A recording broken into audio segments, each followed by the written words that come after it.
Good morning, everyone. I'm Sahar and you're watching Rethink with Sahar. This is a platform where we rethink the things, we try to reimagine everything, and try to find out new truths. And we talk with guests who are pioneers in their own fields. So today we have with us Chris Michael. Hello, Chris.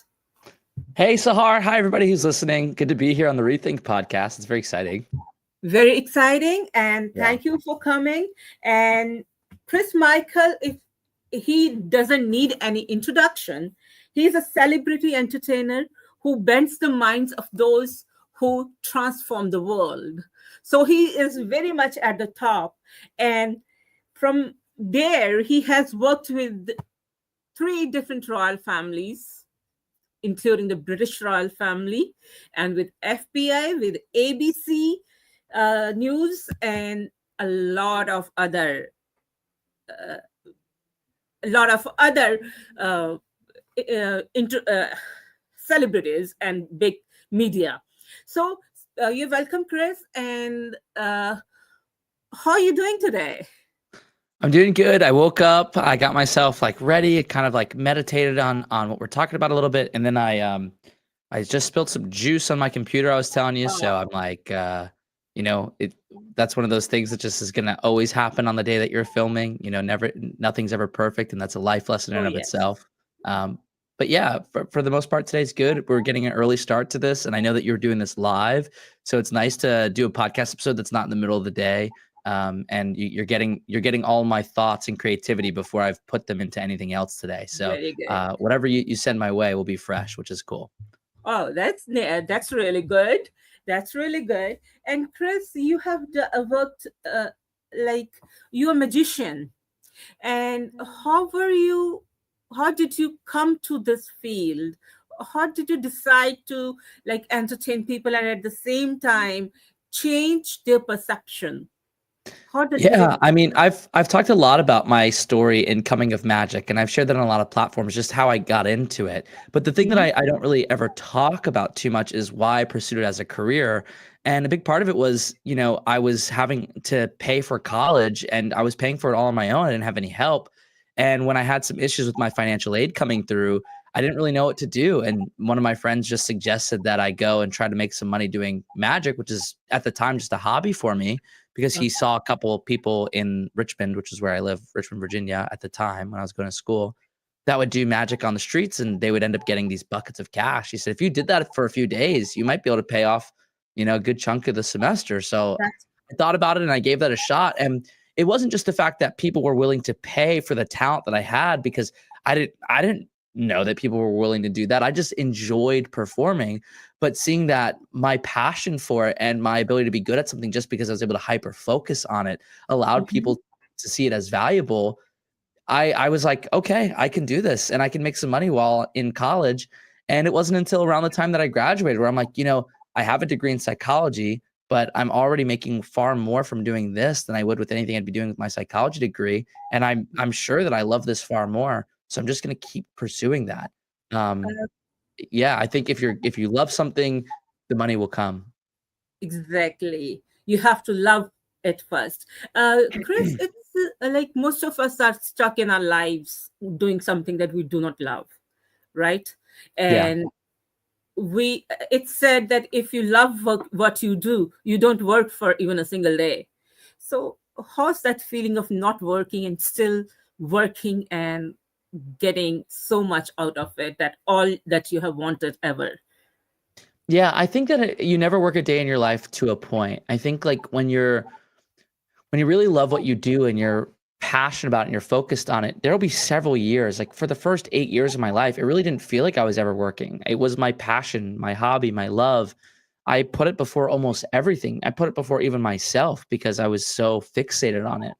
But there's a point where you want to balance those things, because if you really are, and a lot of entrepreneurs become obsessive people. That's one of the traits of a good entrepreneur, somebody who can hyperfixate and obsess.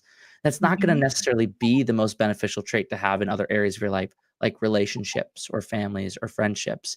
And so when you start to realize you want to enjoy those things and you have had some income that's come from not working a day in your life, well, you want to scale. And so you start bringing on other team members and you start having people who work for you. And now you're developing skill sets that you didn't necessarily get into the business for, but are Mhm. important for you to be able to be sustainable. So that's where the work does come in. It will feel a little bit like work when you're reaching something that you're incompetent at, managing a staff or dealing with finances and taxes. And no matter what you do, you're going to have tax day, right? And that to Exactly. everyone that feels like work. So I don't want people to get scared if what they're doing as a passion sometimes can ebb and flow with how much they love it and how much they enjoy it. It's going to ebb and flow. You're going to have days where you wake up and you don't want to perform that show, or you don't want to paint that canvas, or you don't want to wash that car. There's always going to be a day where it feels like that. Don't be scared by that and don't take that as an emergency sign. That just means that you're human. We're not meant to do one thing over and over and over again, and that's okay. Find the parts of it in those moments that you do enjoy and remember why you got into it. But the whole you won't work a day in your Mhm. life, Exactly. maybe not for a long time, but it will happen eventually. It will happen eventually. And Absolutely. I have heard about that passionate moments, those passionate moments when you climb up the stage, the moment that the curtain is opening and you're in front of the audience, and then that 1 hour, 2 hour, 3 hours, they just pass by in a moment. And Yeah. then you are again, oh, I did it, Yeah. right? So what is that kind of a feeling? How do you define it? It's so fascinating you bring it up. Just yesterday, I was talking to my friend about he gave me a term that I'd never heard of called stage health. And what Mhm. that is like it doesn't matter how sick you feel or how anxious you are or sad you are. Somehow in our nature as a performer, when you get on stage, whether it's the adrenaline or the fact that you really need to be tuned in and focused, it's like all that stuff just goes away. You are just focused in that moment. And you're right, it flies by. If you told me to sit here and stare at the computer screen for an hour, it would feel like an hour.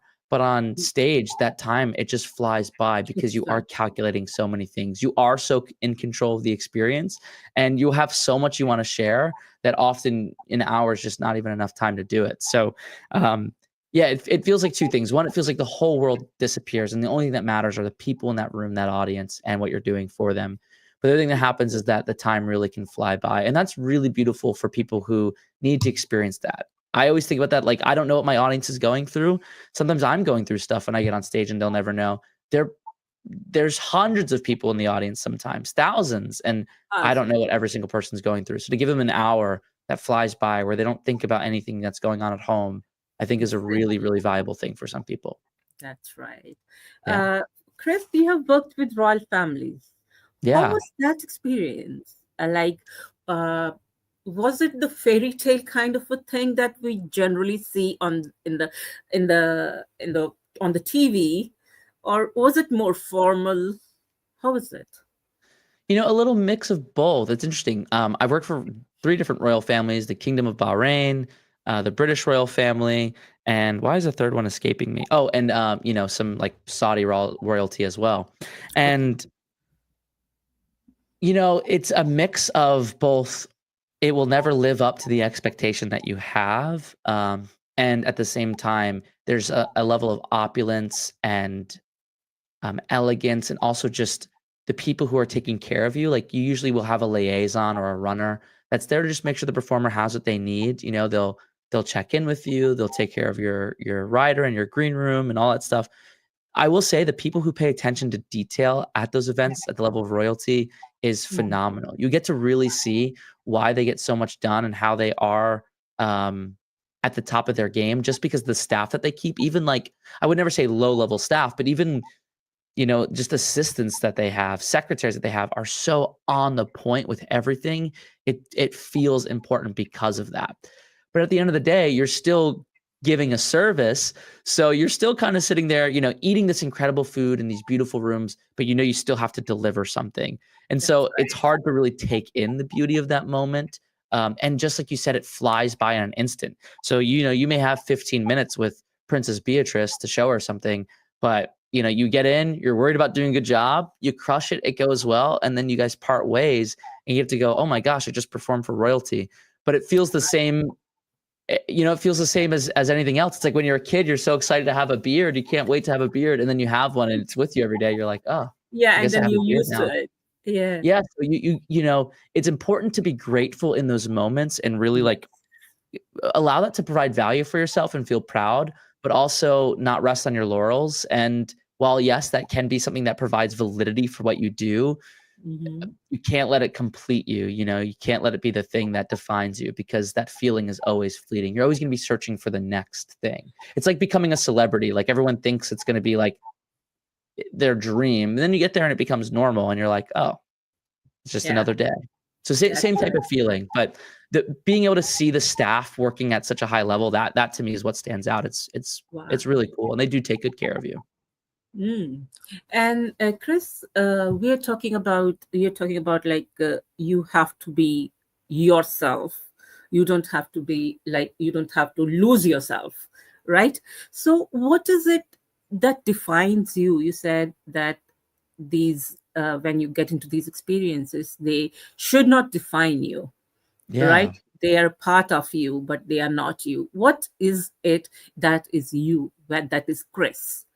Yeah, it's okay to use your experiences as leverage, right? Some people want social proof that you're good at it. So it's okay to let people know that you've done those things, because if you're good enough for royalty, you're good enough for their corporate party or whatever else. It gives people a little bit of trust and validity to what you do. But it still ultimately can't define you, because the only thing that's ever going to really matter is how you come across to your audience. What's the feeling and the vibe they get when they're in the room? Why are they Mhm. choosing you over another service provider? And that's where we step into that personal branding. The fact that you, in and of yourself, are a unique individual that has a unique set of circumstances, upbringing, storyline. Even if you don't feel unique, you are. And I know that sounds so cheesy, but when I worked for America's Got Talent as a consultant, I would help people really try to figure out what is going to be their backstory. What are they going to share that's going to hook the audience to make them support you? And a lot of Mhm. people don't realize that their experience, because it's so normal to them, because that's what they've lived every day, actually is interesting. And so it's more important that you think about what it is that brought you to where you are. Is it the skill set that you have, your unique take on your art form? Is it your Mhm. magnetic personality? Is it your dry sense of humor? There's all these different things that's an intersection, a million different variables that make you you, that all Mhm. intersect at this perfect point, which is you. And Yeah. I think a lot of people overthink branding. Um, Okay. and what I will say is it's really hard to define your brand on your own. Having people who know you and work with you that can help you articulate the words that describe you, that can also help you find a look that accentuates your brand. Because a lot of time, if people are finding you online or seeing your social media, they don't really know who you are, but they can get a sense of it by using context clues from the color palettes you're using, from the Yes. set design that you have, from the style of art that you do. And I think it's really important to understand how to communicate that visually. Like I went back and forth about whether or not I put on my branded suit on this podcast. And I was like, I'm talking about personal branding. I really should. But I was like, I'm gonna wear something that brings me back to just casual day in the office. I'm about to go do some meetings. This is how I would dress every day, not Uh-huh. necessarily how I would go into a show, but I Mhm. have my set fashion pieces Okay. that communicate what I do. So when people see me as soon as I walk out, they have a sense for the elegance that I bring, the level of intentionality that I have, and then I let my personality speak for the rest of it. But Wow. the aesthetic of your brand definitely helps you put your foot in the door, and that's one of the Mhm. hardest things for you to find out for yourself. The only thing I'm going to leave on with this question, which I think is important, is just remember that there is always a reason why people would choose you. There's 8 billion people in the world. There are people who are like you with the same sensibilities and upbringing that would find peace and comfort with working with you versus another vendor, just because you're you. Exactly, just because you are you. And Chris, you worked with the FBI and you said that you brought a group of individuals into a team, Yeah. right? So, how did you do it? And how are you able to get into the minds of the people? Yeah. So, I mean, obviously, I have a psychology degree and I'm really fascinated with mentalism. I'm always a student of studying body language and trying to know what people are thinking before they think it. It's also a little bit of the fact that, I do this. y- I had years where I performed almost every single day and I was meeting hundreds of people or thousands of people a week. I just sort of noticed the statistics and patterns of what people were going to say before they said it when I asked questions a certain way. And I'd be able Mm-hmm. to use that to anticipate the responses and make it seem like magic, right? Mm. Um, because of that skill set, I got hired by the FBI to do I've actually done a few events for them, but 2 that stand out are I did this family weekend for them, for people who were completing their training where they hadn't been able to see their families for a while, so they were able to bring them in, and a lot of them were ex-military or military, so they lived on bases. But Mm-hmm. anyway, they came in and I got to entertain them and give them just a chance to think about something other than work, congratulate them for all the everything that they had accomplished, and just give them an hour to sort of be themselves. And one of the things that I was able to utilize that to pitch it as a team building activity was we wanted people to see their real personalities because the humanity of these people is going to bring them closer together, not just what they're good at their job. And that's the same with any workplace. When you know the people personally and know the little quirks and hobbies that they have, you connect with them much deeper than if all you know is, hey, that's Lindsay from HR and she's a stickler for paperwork. It Yeah. allows you to form these deeper connections. So that was one Re- event I did. The other one was this, believe it or not, called a Pharmapalooza. And I can't say where they host it, but it's out in the country. And it's just a chance for these agents to let their hair down, so to speak, to drink, to listen to music, to party, and just have fun. And it felt like they were already very connected, but they really only get a chance to get together like that once a year.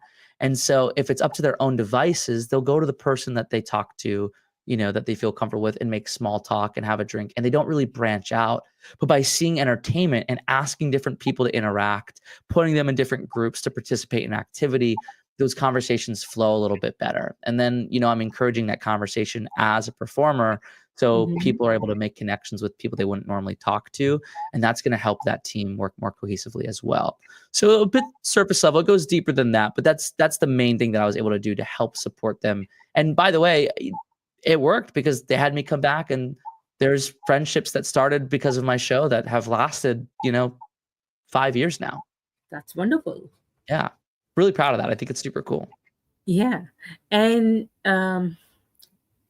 like, why do you think when people they like what I feel like is when you are the kind of energy you are carrying yourself, the kind of attitude that you're carrying yourself, you're able to when you're on the stage, you're in a place of power position, sort of.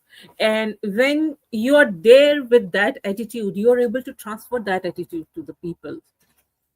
Right. And so any such moment when it was super easy to relate with your audience and when it was a little bit tough. Yeah. Yeah.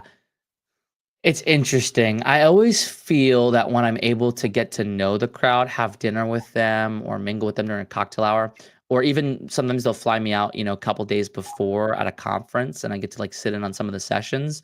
It becomes Mhm. a lot easier for me to connect with them because I get a sense of their industry.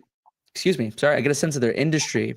I get a sense of how they interact with each other, what their sense of humor is.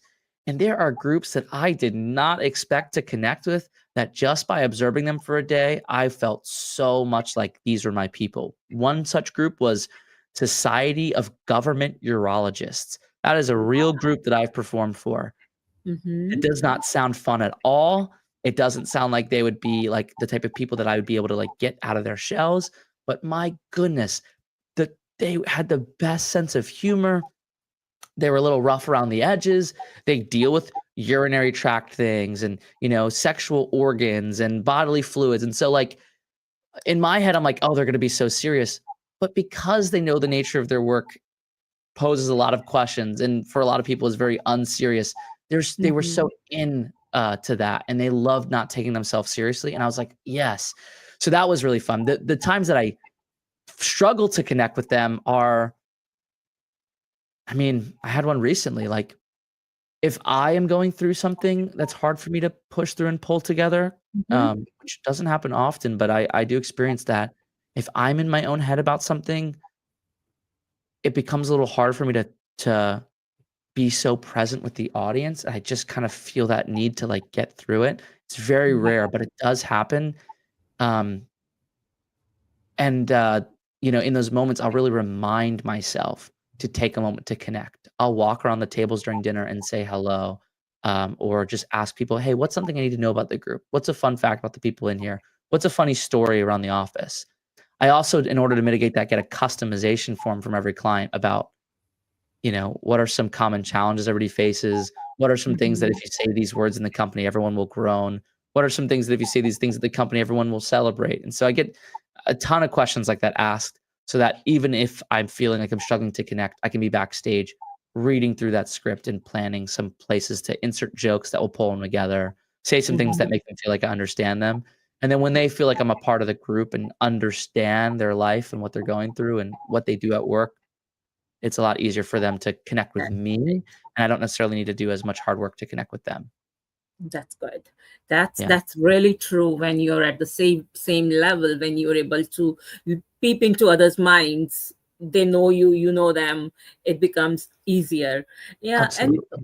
we were talking about personal branding. You just talked about it, and would you like to tell us something more about it, like how a beginning person, who a beginner can build their brand, and when how at the middle level, people at the middle level, and they can better themselves at this. Yeah, I had a note that I had made about this, and unfortunately, I had spilled on it, but I had this really great list of ways to identify your brand. The chances are you're probably not doing something that hasn't been done before.